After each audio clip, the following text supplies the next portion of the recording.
습니다. 신앙고백서 제20장 그리스도인의 자유와 양심의 자유에 관하여 계속해서 봅니다. 2절을 볼 차례인데요.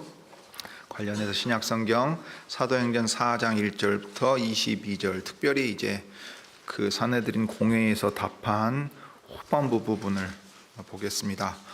신약성경 사도행전 4장 1절부터 22절을 읽은 다음에 신앙고백서 제20장 2절을 우리 한 목소리로 고백하겠습니다. 먼저 성경 본문을 읽겠습니다. 사도들이 백성에게 말할 때에 제사장들과 성전 맡은 자와 사두개인들이 이르러 백성을 가르침과 예수를 들어 죽은 자 가운데서 부활하는 도 전함을 싫어하여 저희를 잡음에 날이 이미 저문 고로 이튿날까지 가두었으나 말씀을 들은 사람 중에 믿는 자가 많으니 남자의 수가 약 5천이나 되었더라. 이튿날에 관원과 장로와 서기관들이 예루살렘에 모였는데 대제사장 안나스와 가야바와 요한과 알렉산더와 및 대제사장의 문중이 다 참여하여 사도들을 가운데 세우고 묻되 너희가 무슨 권세와 네 이름으로 이 일을 행하였느냐? 이에 베드로가 성령이 충만하여 가로되 백성의 관원과 장로들아, 만일 병인에게 행한 착한 일에 대하여 이 사람이 어떻게 구원을 얻었느냐고 오늘 우리에게 질문하면 너희와 모든 이스라엘 백성들은 알라. 너희가 십자가에 못 박고 하나님이 죽은 자 가운데서 살리신 나사렛 예수 그리스도의 이름으로 이 사람이 건강하게 되어 너희 앞에 서느니라. 이 예수는 너희 건축자들의 버린 돌로서 집 모퉁이의 머릿돌이 되었느니라. 다른 이로서는 구원을 얻을 수 없나니 천하 인간의 구원을 얻을 만한 다른 이름을 우리에게 주신 일이 없음이니라 하였더라. 저희가 베드로와 요한이 기탄 없이 말함을 보고 그 본래 학문 없는 범인으로 알았다가 이상히 여기며 또 그 전에 예수와 함께 있던 줄도 알고 또 병 나은 사람이 그들과 함께 섰는 것을 보고 힐난할 말이 없는지라 명하여 공회에서 나가라 하고 서로 의논하여 가로되 이 사람들을 어떻게 할꼬? 저희로 인하여 유명한 표적 나타난 것이 예루살렘에 사는 모든 사람에게 알려졌으니 우리도 부인할 수 없는지라.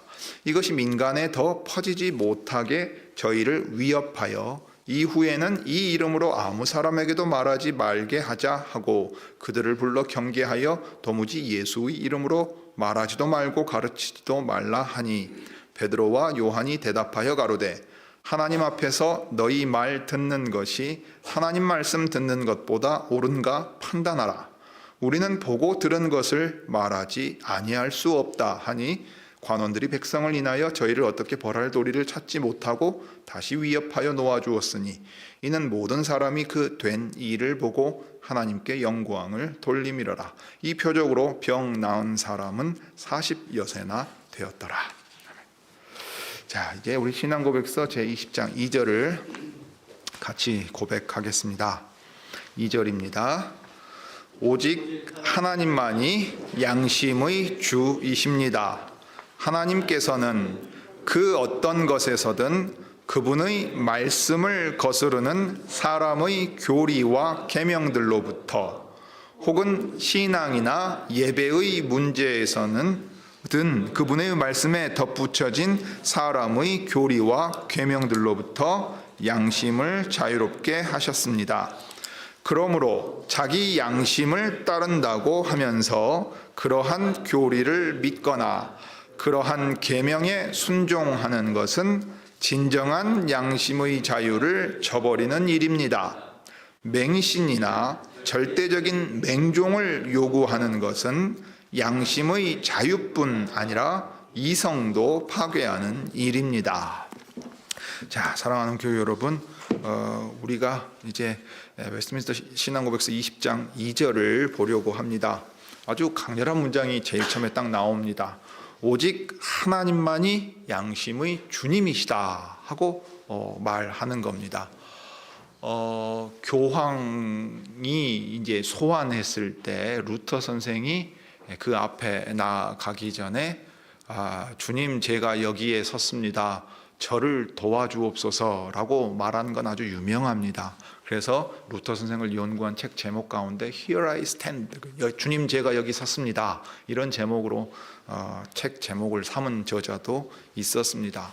오직 하나님의 말씀에만 매인다 하고 이제 루터 선생이 그때 말한 내용이 마치 이 신앙고백서에 담겨 있는 것과 같은 그런 구절입니다. 동시에 이 구절은 악용되기도 했고 반대로 오늘날 우리 시대에도 여전히 이 신앙 고백이 없는 것처럼 교회들이 살아가기도 합니다. 자, 그래서 그리스도께서 값주고 사신 우리의 자유가, 특별히 양심의 자유가 어떠한 것인가 하는 것을 오늘 이제 2절을 따라서 살펴보겠습니다. 먼저 우리의 양심을 자유롭게 하신 하나님에 대한 내용을 생각하고, 여기서 사실은 이 전체로 예로 드는 것은 양심의 자유를 말하면서 동시에 그것을 잘못 사용함으로 그 진정한 양심의 자유를 저버리고 이성까지도 파괴하는 일을 행한다. 믿음의 신앙이라는 이름으로 행할 수 있다는 점에 대해 지적하는 것을 생각하겠습니다. 자, 이 이제 신앙 고백서가 강조하는 것은 방금 얘기한 것처럼 오직 하나님만이 양심의 주님이시다. 신자들의 양심의 주님이 되신다, 이 말이에요. 그러니 사람이 만든 어떤 조직이나 사람이 만든 어떤 질서가 그 양심을 억압해서는 안 된다 했습니다. 우리 주님의 형제 야고보가 말한 것처럼 입법자와 재판자는 오직 한 분이시라 했어요. 심지어 우리 주님이 이 땅에서 계실 때에도 선생은 한 분뿐이시다라고 말하셨지 않습니까? 그러니 하늘 아버지의 자녀들로서는 누가 누구보다 더 크고 누가 누구 위에 있으며 군림할 수가 없습니다. 사람이 다른 사람 위에서 그 양심을 억압하며 하나님 앞에 합당하지 않는 것을 요구할 수가 없습니다. 그런데 뒤집어 놓고 보면 이 양심의 자유와 관련하여 역사 속에서든 우리가 현실에서 경험하는 일이든 항상 그 양심을 억압하여 자유롭지 못한 상태에서 잘못된 것을 가르치고 잘못된 것을 행할 수 있는 위험이 항상 있다는 사실입니다. 자, 그러면 이 양심의 자유와 관련하여, 특별히 그리스도인의 자유와 관련하여 우리가 무엇으로부터 자유를 얻었는가? 그러니 무엇으로부터 자유를 얻었다면 해방되었다는 거잖아요. 우리 지난 신앙고백서 표현대로면은 해방되었고 건짐을 받았단 말이죠. 그러면 다시 거기로 돌아간다면 자유 있다, 자유롭다 말하지만 자유 없는 상태로 돌아가 버리는 것이 됩니다. 자, 그러면 무엇으로부터 자유롭게 되었는가 하면 이것은 개혁 시대의 이 개혁을 특별히 반영하는 내용입니다. 그 어떤 것에서든 그분의 말씀을 거스르는 사람의 교리와 계명들로부터. 자, 여기 사람의 교리와 계명들이라는 말은 신앙의 체계 안에서 또는 쉽게 말하면 교회 안에 있으면서 하나님의 말씀이 가르치는 그 가르침과 계명들, 이 교리는 교훈이거든요. 교훈과 교리는 같은 말이에요. 그래서 이 라틴어의 독트리나라고 하는 말, 이 교리로 옮기는데 성경의 가르침이에요. 우리가 이 독트린이라는 말을 쓸 때는 외교학, 정치에서 말하는 그 의미 말고 신학적인 의미에서는 교의가 맞습니다. 교회가 결정한 바, 그러면 이제 오히려 도그마의 의미로 쓰는 건데 사람들이 이걸 혼동해요. 심지어는 목회자와 신학자까지도 혼동했습니다. 여기 교리는 교훈입니다. 성경의 가르침 그 자체예요. 거기에 기초해서 어떤 세부적인 것들이 나옵니다. 그런데 문제는 하나님의 말씀에서 가르친 것이 아닌 다른 형태로 사람들이 만들어내서 하나님의 계명과 교훈이라는 이름으로 그것을 따르게 만들려고 할 때 나오는 일이라 이 말입니다. 특별히 이것이 신앙이나 예배의 문제와 관련해서 더 그러하지요. 개혁시대를 떠올려 보십시오. 어떤 점에 있어서 그러했습니까? 무엇을 개혁했지요? 우리 10월은 사실 10월 마지막 주를 종교개혁 기념주간으로 보통 보내거든요. 루터 선생이 그 교회 문에다가 딱 95개조 반박문을 논제를 딱 걸어서 토론하자 하고 말했을 때 그것을 역사적인 어떤 하나의 대표로 삼고서 얘기를 하는데, 신앙과 예배의 문제지요.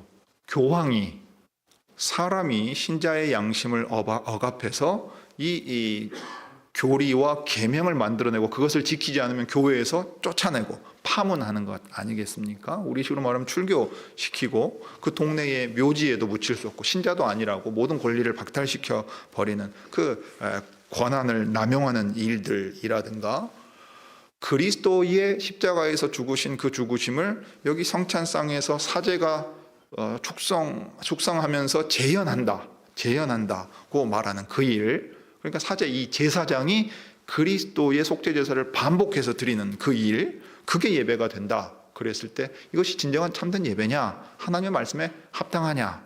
성사도 마찬가지예요. 루터 생이 95기 전 반박문제 제일 먼저 드는 게 뭡니까? 회개의 문제입니다. 회개의 문제예요.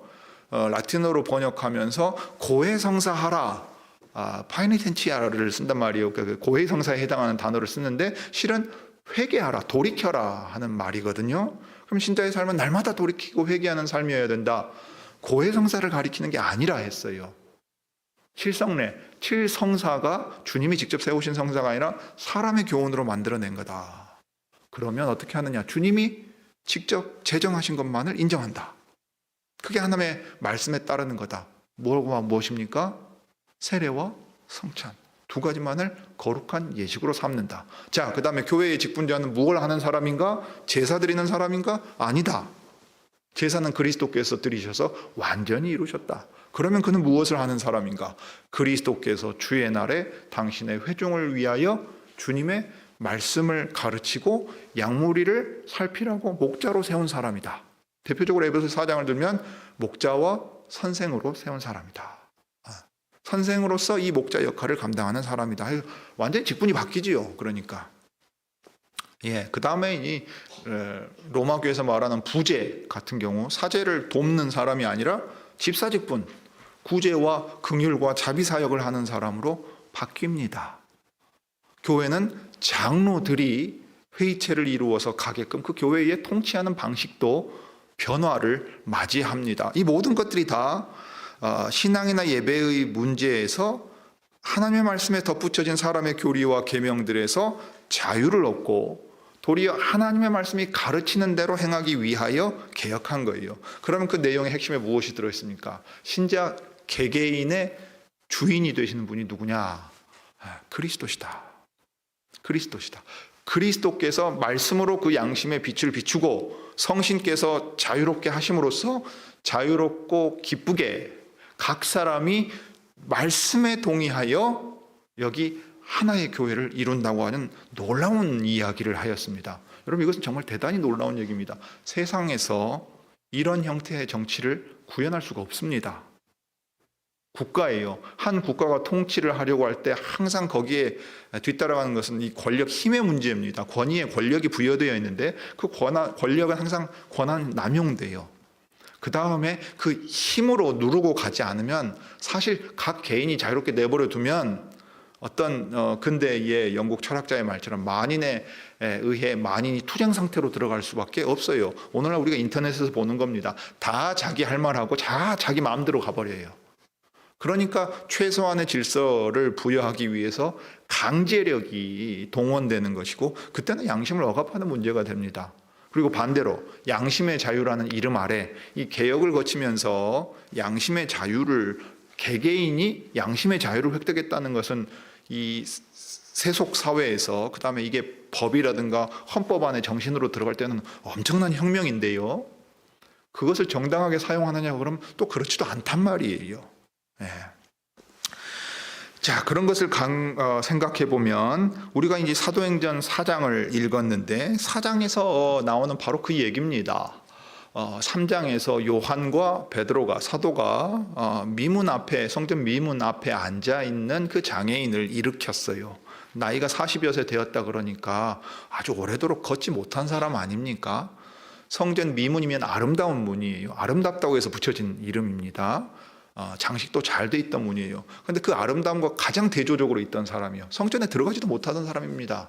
들어가던 사람들에게 그 구걸하며 겨우 살아가는 사람이었어요. 그러니까 정말 역설적인 장면이죠. 그 아름다운 성전의 문으로 하나님 뵈러 들어간다 하는 사람들 사이에 이 사람은 낄 수 없는, 그리고 완전 그 사람들과 분리된 사람이었습니다. 그런데 그 사람을 눈여겨보고서 그리스도께서 이 사람에게 특별히 하실 일이 있다는 것을 이제 베드로가 알고 그 사람을 일으키십니다. 자, 그럴 때 대제사장 가문이, 이 사람들은 무슨 대단한 직분을 맡은 것도 아닌데 그 자체가 하나의 권력이 되어 있죠. 대제사장 가문 사람들이 다 모여가지고 어떻게 합니까? 신문합니다. 베드로와 요한을 신문해요. 누가 너희에게 그런 권세를 주었느냐? 왜 그런 일을 행했느냐? 이렇게 말해요. 이 일이 하나님께로부터 비롯되었다는 표적이라는 것이 분명히 드러났어요. 부인할 수가 없는데도 놀랍게도 누가 그런 권세를 줬느냐 하면서 성전은 우리의 권세 아래에 있다고 지금 말하는 거예요. 우리가 이 성전의 모든 일들을 통할하면서 우리가 허락하지도 않았는데 네가 어디서 무슨 권세를 얻어서 네 마음대로 행하느냐 하고 말할 때, 이것은 성전이라 이름하지만 이 대제사장 가문이 하나님의 뜻과 상관없이 자신들의 권세를 부리는 기관으로 만들어 두었다는 데 있습니다. 그러니까 건물로서의 성전, 대제사장이 그 권력을 가지고서 휘두르는 곳은 성령께서 계시는 살아있는 성전의 의미가 아니게 되는 거지요.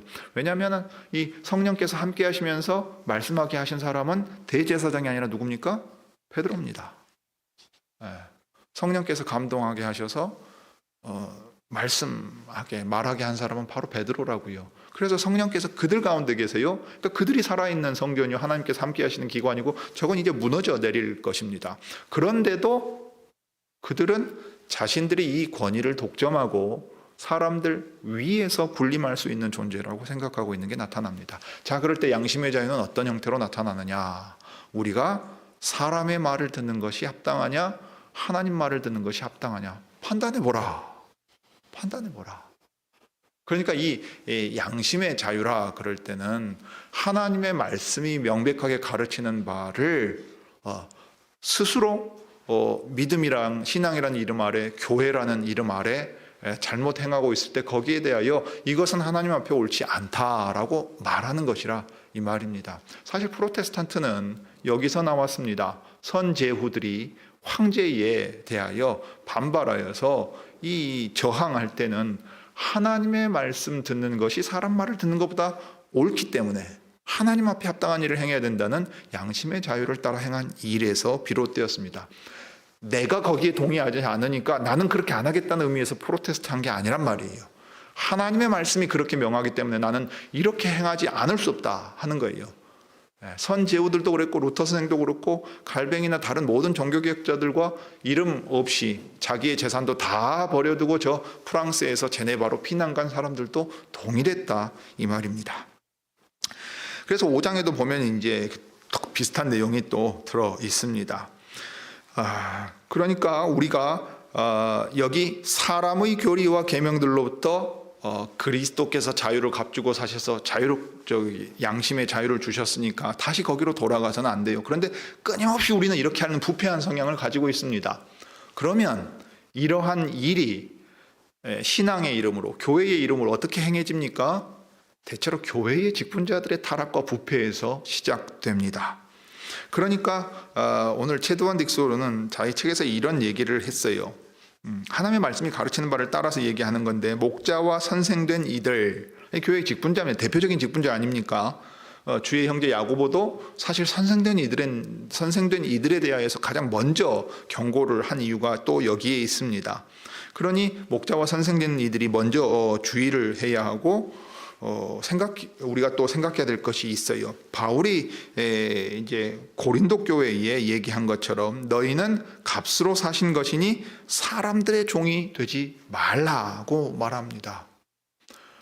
우리는 신앙의 양심을 따라서 하나님의 말씀이 명하는 것을 따라갑니다. 사실 그렇기 때문에 말씀의 사역자가 하나님의 말씀을 전한다는 전제 하에 그 말을 하나님의 말씀으로 받고 그를 존중하며 따라가는 것입니다.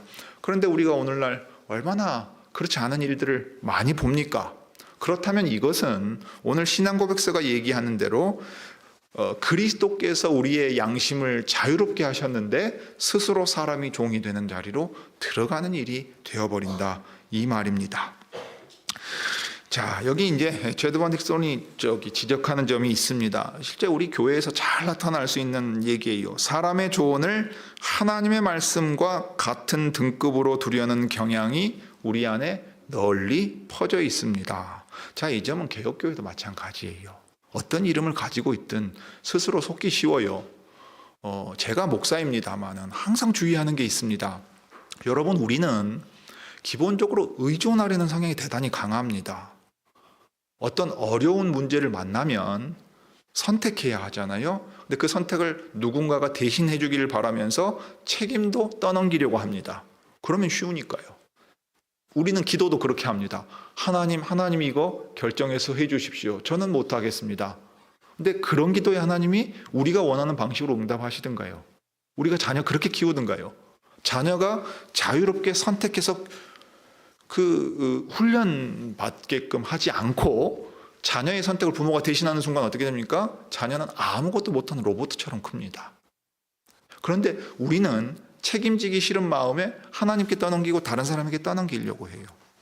교회의 일도 사람을 의존하려는 경향이 생기기 쉽습니다. 그러니까 이 지점을 목자와 선생, 가르침으로써 양떼를 이끌어가는 직분자가 빠지기 쉬운 위험이 있는 거예요. 특별히 어떻게 해요? 교회를 개혁해서 바른 가르침으로 전하고 이끌어간다는 인식이 강한 곳일수록 이 위험성이 대단히 큽니다. 왜냐? 잘못하고 있다고 생각을 못하니까요. 그러니까 신자의 신앙의 영역에 있어서 대단히 세부적인 데까지 어떻게 만듭니까? 의무화시킵니다. 개혁교회에서 그렇게 하기 쉬워요. 예배 드릴 때 어떻게 해야 되고 가정에서의 교육 어떻게 시켜야 되고 꼼꼼하게 다 만들어서 이렇게 해야 개혁된 교회로서 우리의 의무를 다한 것이라고 말해요. 목사의 강설이 하나님의 말씀이 가르치는 바를 세부적으로 건드리려고 할 때 적용 정도의 얘기가 아니라 이 세부적인 행동 지침을 규범화시키기가 쉽다는 거예요. 그러면 어떻게 되냐? 분위기가 아주 엄격해집니다. 딱딱해져요. 그거 하나도 하지 않으면 어떻게 해요? 그 다음에는 권징합니다. 징계한단 말이에요. 그러니까 결과는 다 잘라내요. 그리고 목사도 자기도 못 지켜요. 자녀들 얘기는 말할 것도 없어요. 그런 교회가 상당히 많습니다. 제가 본 교회들도 목회자들도 의도가 악하지 않아요. 그런데 그것이 가지고 있는 약점이 무엇인지를 못 봅니다. 근데 우리 신앙국에서는 분명하게 얘기하고 있어요. 그러니까 조언 정도가 아니라 하나님의 말씀을 전하는 목사가 하나님의 말씀을 따라서 이렇게 명한다 하는데 사실 바울 사도도 말씀에 따라 명하는 게 있고 권하는 게 있고 판단하라고 자유의 영역을 두는 게 있습니다. 그러니까 세부적으로 좀 섬세하게 접근한다 이 말이에요. 목회에 있어서 그렇지 않으면 모든 게 의무가 돼버립니다. 그리고 그걸 행하지 않으면 모두 다 범죄자가 돼요. 그렇게 단순하지 않습니다. 복잡한 세상에서 변화하는 모든 일들을 단순화시킬 수 없어요. 그 점에 있어서 특별히 직분자들은 아주 섬세하게 접근해야 합니다. 그리고 여러분들도 이 일에 있어서 하나님의 말씀의 의미를 깨닫는 일뿐만 아니라 그 일을 적용하는 데 있어서 여러분이 더 주체적이 되셔야 돼요. 지난 여름에 과천은혜개혁교회에 그리스도인의 재물관 부탁을 했어요. 청년들이 요즘 청년들은요 대학교 가자마자 심지어는 학생들도 관심 많을지 모르는데 금융 투자에 관심 대단히 많습니다. 자, 그리스도인 어떻게 해야 될 거냐? 근데 그 특강 시작할 때 제가 뭐라고 말한지 아십니까? 실은 여러분이 강사 잘못 골랐다 그랬어요. 목사는 기본적으로 투자할 돈 있어 본 적도 없고 관심도 없는 사람이에요. 그 사람한테 와가지고 무슨 금융 투자와 관련해서 그리스도인의 재물관을 요청한다면 여러분이 신앙인으로 어떻게 접근할 건가 생각하기 위해서 청한 것이기 때문에 칭찬한다 그랬어요. 고마운 일이라 그랬어요. 그렇지만 목사는 사실 이 주제를 세부적으로 특강할 수 있는 그런 준비된 사람은 아니라고 얘기했어요. 그러면 어떻게 되냐? 여러분들이 오히려 구체적인 사례를 목사와 대화하라 그랬어요. 여러분들이 회중 가운데서 나중에 발제도 하고 실제로 일어난 일들에 대해서 얘기도 나누고 그러면 목사는 하나님의 말씀이 가르치는 그 원리를 따라서 어떻게 하는 것이 맞았겠는가, 무엇을 살펴야 됐겠는가 그 얘기를 할 수 있을 거라고 했단 말이에요. 특별히 현재 사회는 목사가 모든 영역에서 대단히 박식하고 모든 걸 다 알고서 지도할 수 있는 수준이 못 됩니다. 자연과학이요? 고등학교 수준 지나간 지 한참 되었어요. 저는 특히나 이제 인문 사회 계열로만 공부를 계속했기 때문에 제가 개인적으로 부단히 노력해가지고 따라가지 않는 한 대중적인 수준도 못 될 때가 많습니다. 자, 한국 사회의 어떤 전반적인 흐름은 제가 알겠죠. 강의도 할 수 있어요. 계속 살펴보고 관심을 두니까요. 그렇지만 그 분야의 종사자도 심지어 그 모든 상품과 상황을 다 모르는 마당에 현대 21세기의 자본주의 사회의 금융 산업에 대해서 특강을 한다. 못합니다. 여러분이 그 자리에서 여러분이 경험한 것과 고민해야 될 것들을 같이 나눠야 돼요. 전문적인 분야와 지식들은 이제 그러합니다. 그러니까 사실은 여러분이 한편으로는 목사를 의존해서는 안 됩니다. 한편으로는 하나님의 말씀에 기초해야 되지만 동시에 그 말씀을 우리가 살아가는 삶에 적용하려고 할 때는 여러분이 목사에게 들려줘야 되는 거예요. 네. 의료계 사장 모릅니다. 사회의 이슈 따라가는 것도 버겁습니다. 이스라엘 네타냐후가 어떻게 할지 모릅니다. 러시아의 푸틴이 어떻게 할까요? 목사가 뭐 다 알고 있습니까? 다 예측합니까? 천만의 말씀입니다. 그저 관심을 가지고 우리가 살아가는 사회가 어떻게 흘러가고 있고 신자로서 어떤 마음의 자세를 가져야 될까, 이 이상의 어떤 어마어마한 세부적인 걸 가질 수 없어요. 여러분들이 삶의 영역에서 다 그 분야의 전문가들이 되시고 이 얘기를 같이 나누면서 어떻게 해야 될 거냐, 우리는 계속 이제 고민해야 돼요. 시골 마을에서 평생을 떠나지 않고 지식의 양과 분야가 방대하지 않은 시대에 목사는 여러 언어를 습득하고 학문과 지식이 훈련된 사람이었어요. 근데 지금 우리가 사는 시대는 그것을 훨씬 뛰어넘었습니다. 그러면 이건 이제 조심해야 돼요. 그러니까 목사님은 성경 얘기만 하세요 라는 말이 가지는 위험성도 있어요. 하나님의 말씀을 따라 우리가 살아가는 구체적인 영역들을 어떻게 고민할까, 이 얘기를 하나님의 말씀에 귀 기울이는 자세가 있어야 돼요. 동시에 목사가 이 모든 일에 있어서 판단의 주체가 될 수 없습니다. 분명하게 여러분에게 말씀드립니다. 여러분이 오히려 고민하고 들려주시고 같이 고민해야 되는 얘기예요. 정답이 쉽다, 투자 문제 이렇게 해라, 안 하면 된다, 이래라 저래라 말할 수 없는 문제예요. 계속 바뀝니다. 코인 문제는 어떻습니까? 미국에서 지금 도널드 트럼프가 비트코인 관련해 가지고 그 행사하는 자리에 갔었죠. 그래서 실제로 비트코인이 올랐죠. 왜냐하면은 정식 화폐 수준의 법적인 안전장치를 제공할 수 있느냐, 정부가 그걸 인정해 주느냐에 따라서 이게 이제 완전 달라져 버린단 말이에요. 근데 아무도 몰라요. 우리 정부는 처음부터 규제하는 입장이었어요. 네. 자, 그런 것들을 이제 생각을 한다면 목사를 지나치게 하나님과 같이 생각하지 마십시오. 바른 가르침을 전하고 하나님의 말씀을 잘 전해준 선생이기 때문에 존경해야 마땅하고 하나님의 말씀이 인정받아야 됩니다. 그러나 사람으로서는 목사는 회중 가운데 있던 약물이 중에 하나예요. 똑같은 사람입니다. 우리가 달라서 이 사람을 목사로 세운 게 아니에요. 이 사람은 더욱 넘어지기 쉬운 사람이고, 그가 좋은 목사라면 히브리서 13장에 나온 대로 자기가 회개해야 될 자인 것처럼 모든 사람의 짐을 항상 같이 지고 가요. 여러분, 목사는 정서적으로 건강할 수가 없는 사람입니다. 우리는 내 인생에 경험하는 그 어려움과 짐을 나 한 사람이 내 짐도 감당 못하겠죠. 근데 그 짐을 목사는 같이 져요. 그가 정말로 하나님의 신실한 목자라면 그 괴로움 평생 지고 간다고요. 신실하기 때문에요. 못된 사람이면 다 잘라내버려요. 자기 하고 싶은 대로 해요. 그런데 바르게 목회하려고 하는 사람일수록 그는 괴로워요. 힘들어요. 근데 목사가 사실 기도해서 청년들에게 직장 하나씩 탁탁 생기면 얼마나 좋아요. 우리 교회에도 우리의 사랑하는 청년 중에 하나 투병 중이잖아요. 목사가 기도해서 병 나면 얼마나 좋겠습니까? 장로들이 기도해야 되죠. 은혜 주실 수 있죠. 그렇지만 사실 목사가 여러분의 경제 문제 해결 못 해주고 법적인 문제 해결 못 해주고 심지어 여러분이 해야 될 그 말씀을 읽고 공부하고 깨닫는 것 대신 못 해줍니다. 그럼 어찌 보면 목사 아무것도 못하는 사람이잖아요. 그냥 와서 설교하고 예배 인도하는 사람처럼 느껴지잖아요. 그렇지만 하나님께서 그를 통해서 무엇을 하십니까? 여러분이 말씀을 존중할 때 그 말씀을 듣는 여러분을 통해서 말씀을 전하는 자가 영광을 얻습니다. 거기서 기쁨을 얻어요. 그렇지만 그는 아무 별다른 능력이 있는 사람 아닙니다. 목사, 현대사회에서 목사는요, 자기 생활 유지나 할지, 자기 가족 건사할지, 노후의 일은 꿈도 못 꿉니다. 여러분, 우리 교회도 냉정하게 생각해 보십시오.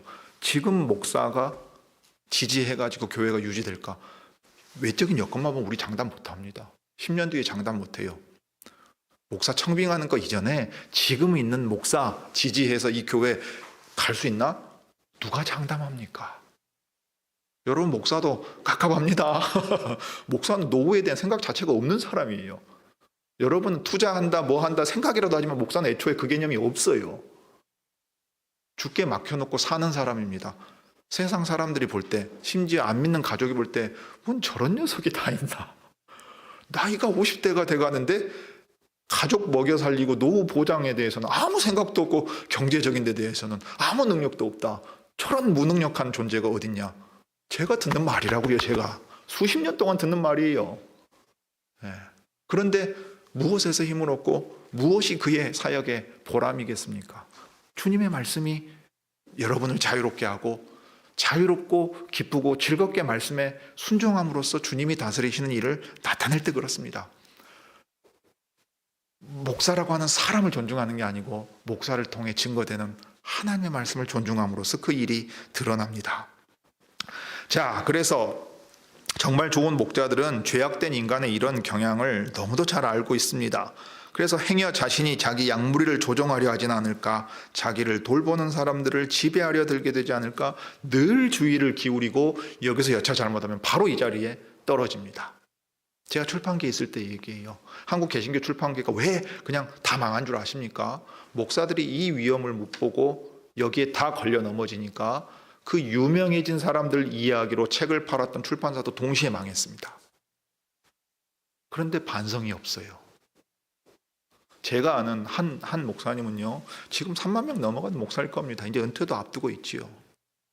제가 볼 때 걱정이 될 정도였어요. 어느 정도냐면 이 일에 주의를 기울이는데 저렇게까지 마음을 쓰면 저 정신이나 정서가 건강하게 사역할 수 있을까? 좋은 의미에서 염려된다고요. 너무너무 조심하고 이런 일이 일어나지 않게 하기 위해서 정말 조심하는 모습 항상 봤어요. 그런데 사람이 그렇게 살 수 있나? 그 생각이 들 정도로 했단 말이에요. 근데 그만큼 넘어지기 쉽습니다. 직분자가 더욱 그렇습니다. 개혁교회가 말씀을 존중하면 할수록 이 위험은 커지고 있다는 사실을 생각하지 않을 수 없습니다. 그래서 바울은 고린도 교회에 이렇게 말했어요. 고린도 교회를 책망하기도 하고 슬프게 만들기도 했던 바울입니다. 우리가 너희 믿음을 주관하려는 것이 아니요 오직 너희 기쁨을 돕는 자가 되려 함이니 이는 너희가 믿음에 섰음이라 했어요. 바울은 사도라는 권위를 주장해서 교회 조정하려고 하지 않았습니다. 사도 직분을 주신 그리스도의 명예가 위태롭게 될 때 사도직의 권위를 말했지, 사도로서 사역할 때는 말씀을 전하고 정말 아무것도 아닌 사람처럼 취급을 받아도 넘어갔던 사람입니다. 그러니 이 양심의 자유를 잘못 사용하는 일은 참으로 두려운 일입니다. 교훈과 예배의 문제에 있어서 하나님의 말씀에 깊이 주의를 기울이지 않으면 우리 주님 당대의 바리새인과 서기관들처럼 됩니다. 율법 선생이었어요. 종교 지도자였어요. 그 사람들이 하나님의 말씀의 교훈을 알지요. 그런데 거기에 무엇을 덧붙이거나 뺍니다. 이것이 정말로 무서운 일입니다. 그래서 주님은 이사야 선지자의 글을 인용하면서 사람의 계명으로 교훈을 삼아 가르치니 나를 헛되이 경배한다 했어요. 우상 숭배에 가까운 예배로 만들어버리고 우리의 모든 믿음의 체계를 다 헛되게 만들어버립니다. 여러분, 오늘날 우리가 보고 있는 게 바로 그 얘기입니다. 지금 종교개혁 주간에 주일에 광화문에선가 모인다든가 200만 명 모이게 하기 위해서 교단들이 나서가지고서 고신도, 합신도, 총회 차원에서 결의를 해가지고 모이기로 했어요. 뭐 동성애 반대하고 여러 가지 이슈들이 있겠죠. 그래서 우리가 나아가 믿음을 새롭게 하자는 표를 갖다 쓴단 말이에요. 길가레로 나아가자고 말하는데 그게 정말로 하나님의 말씀에 합당한 겁니까? 주의 날에 교회들이 예배하는 것을 다 내버려 두고 광장에 나가서 그것을 예배라고 하나님 앞에 드린단 말입니까? 이걸 고신이나 합신교단까지도 총회 차원에서 결의하는 상황이 됐대요. 그러면 교회는 동성애가 입법되는 것만을 막으면 그 사명을 다 하는 겁니까? 도대체 지금 교회가 어떻게 가는 건지 우리가 종잡을 수가 없습니다. 바울은 이제 이렇게 말합니다. 그리스도께서 우리로 자유케 하려고 자유를 주셨으니 그러므로 굳세게 서서 다시는 종의 멍에를 매지 말라. 교회를 교회되게 하고 하나 되게 하고 순복하게 만드는 것은 직분자와 그 직분이 아니고 그리스도의 말씀입니다. 자, 그래서 교회 안에서 양심을 억누르는 일이 생기는 경우들이 있어요. 어떤 경우에는 선의를 가지고 조언하려는 사람이라도 지나치게 꼼꼼하게 방향을 제시해 주려고 하다가 우발적으로 그렇게 되기도 합니다. 당연히 목자인 그리고 선생인 직분자는 더욱 이걸 가르침, 하나님의 뜻이라는 이름으로 정당화시키기가 쉽겠지요. 더욱이 여러분 가운데 부모된 이들, 선배된 이들은 조언이라는 이름으로 이렇게 하려고 하기 쉽습니다. 그리고 조언에 대해서 듣지 않으려고 하면 저 사람은 아상이 있다거나 아상이 강하다거나 고집이 세다는 식으로 말해버리기 쉬워요. 이것은 의도하지 않았지만 이럴 수 있어요. 게다가 권력에 굶주린 누군가가 교회 안에 있는 사람들을 통제하고 조정하려고 고의로 행하는 일들도 있습니다. 직분이 타락할 때 일어나는 일입니다. 목사를 견제하는 게 장로 직분의 일인 것처럼 생각하는 사람이 생각보다 많습니다. 목사가 마음대로 하니까 장로가 돼서 견제하겠다고, 또는 우리 교회는 이런 부분이 안 되니까 내가 장로가 되고 집사가 돼서 이 일을 해야 되겠다고 해요. 이제 직분도 서열화되니까 집사가 되는 것 정도는 안 된 장로가 돼야 돼요. 그런데 집사일 때도 뭘 하면 가능하냐? 재정을 맡으면 가능해요. 재직회에서 표는 모두 동일한 한 표거든요. 그때 발언합니다. 돈 문제는 목사가 얘기를 안 하거든요. 우리 한국 정서에는 못 건드리니까 돈 문제를 가지고 딱 쥐고서는 교회가 이렇게 해야 된다고 말하고 영향력을 끼치려고 해요. 직분이 타락하고 부패하는 대표적인 예입니다. 파워게임이 된다고요. 그리스도가 안 계십니다. 자, 가장 심각한 경우는 그리스도인의 양심을 억압하는 일이 아예 제도로 정착되는 경우입니다. 중세교회가 이 제도화 시켰지요. 오늘날 개신교회도 여전합니다. 예배라는 이름으로 수많은 것들을 만들어냈지요. 그리고 그래야 믿음이 좋은 사람이라고 말하지요. 교회 안에서는 이래야 된다고 말하고 저래야 된다고 말해요. 목사가 되려고 할 때 돈을 냅니다. 목사들이 모여서 회의해야 되니까 회의하면 이동할 때 기름값 내야 되고 밥 먹어야 되잖아요. 그 거마비란 이름으로 돈 내요. 제가 강도사 되려고 할 때 만약 거마비를 강도사 인허받는 사람들에게 거두려고 하면 나는 인허받지 않겠다고 거부했어요. 근데 그러지 않고 선배 중에 어떤 목사님들이 있어가지고서 그런 얘기는 아예 나오지도 않았습니다. 목사 임직하려고 할 때 그게 공공연 하지요. 공공연 하다고요. 자, 어떤 교회들은 장로 권사 될 때 액수가 책정되어 있어요. 그거 해가지고 교회 집기를 바꿉니다. 근데 이게 제도화되어 있어요, 이미. 그러니까 어떤 교회에서 일탈하는 아주 소수의 예가 아니라 너무 당연하게 되어 있어요. 어느 정도냐면 목사가 은퇴할 때의 얘기입니다. 교회가 그렇게 재정적인 여력이 많이 없어요. 이거 벌써 수십 년, 제가 들은 것도 20년 넘은 얘기입니다. 특히 서울 수도권의 얘기인데, 목사가 은퇴할 때 생활을 지지해 줄 수 없잖아요. 그럼 어떻게 해요? 대단히 현실적인 문제인데 교회는 여력이 없어. 새로 들어오는 목사님한테 은퇴하는 목사님을 지원할 돈을 받아요. 그러니까 받아서 여기 드리고 여기 오는 목사는 여기서 이제 목회하면 된다. 이렇게 한단 말이에요. 대단히 나름 해결책을 만들어낸 거예요. 그리고 이걸 공공연히 말하진 않지만 정착이 돼버렸어요. 자, 그러니 성직을 매매하는 것과 무엇이 다르냐? 직분이 매매되는 것과 무엇이 다르냐? 그러니까 그렇게 해가지고 그리스도께서 주인이시라는 것이 드러나게 됐느냐 이 말이에요. 교회의 정치 회의들도 돌아가는 걸 보면 여전히 정말로 난망할 일들이 많습니다.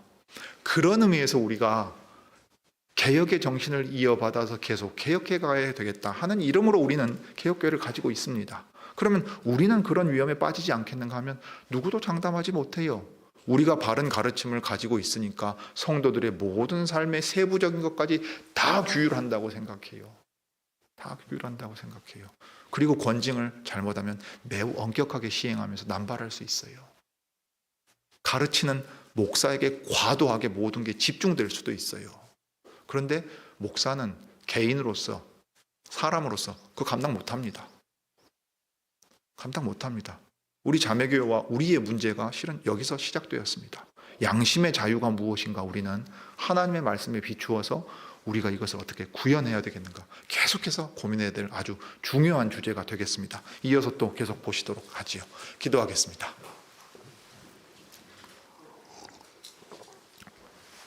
어미하신 하나님, 우리 아버지, 예수 그리스도께서 이 땅에 교회를 두셔서 아버지의 나라를 세워가시고 다스리실 때에 참으로 각 사람의 양심을 일깨워서 주님의 말씀을 기쁘게 따라갈 수 있는 자유를 주셨습니다.